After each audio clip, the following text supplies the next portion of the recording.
Welcome back. Now we're with renowned architect Jim Cutler.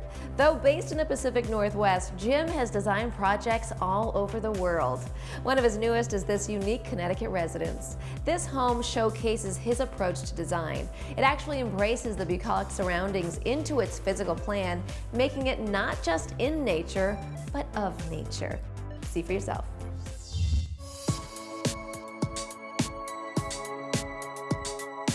I'm Jim from Cutler Anderson Architects, and welcome to Connecticut. Whenever we start a project, we go out and we actually survey the land ourselves to physically engage with that property, to get to know it well enough that we can see its best qualities. In the circumstance of this project, we discovered that there was a bit of a low spot that was a little bit wet, and that if we organized the building correctly, we might be able to impound water. When we designed this, we thought, guests are going to arrive here. Well, we'd like them to arrive at a place that looks very small, so that when they open that front door, this is revealed to them. And by contrast between this narrow space, the pond feels that much more open. When you look out at the exterior of the building, out the windows, is a siding that's rot resistant, it's cypress. Different woods, because they have grown up in different ecosystems, have different capabilities. You don't want to torture a material by using it in the wrong place for the wrong use. After you've taken the pond in, you turn a little bit to your right, and there's this very long hall. And the hallway is an invitation into a series of experiences. The first one being a small bridge, again, literally crosses over the pond so you can experience it where it's on both sides of you. And then we bring you into the living room. Then if you've come here for dinner, you sit at a dining table where it has the broad view of the meadow to the south, but to your north, there's a single picture window that looks back into the pond.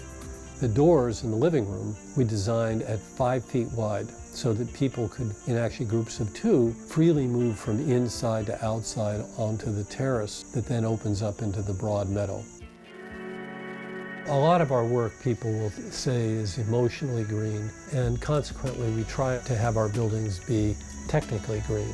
In the case of this building, where we did have a lot of glass, we used the highest level of insulated glass that we could afford. And secondarily, we placed up on the roof almost 2,800 square feet of photovoltaic cells, so that this building, although spread out on an energy use basis, is actually net zero for a year. And we are dedicated to that in our office, to try to keep away from fossil fuels and use every possible energy source which doesn't further exacerbate climate change.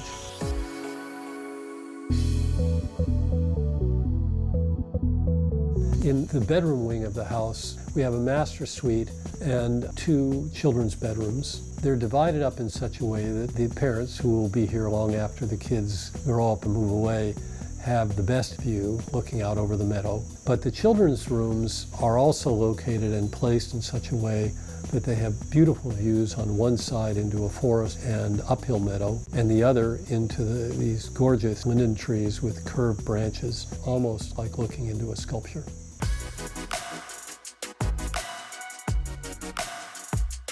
Thank you for coming, and I hope that this project has helped you to see that there is a way to live on this planet and coexist with other living systems.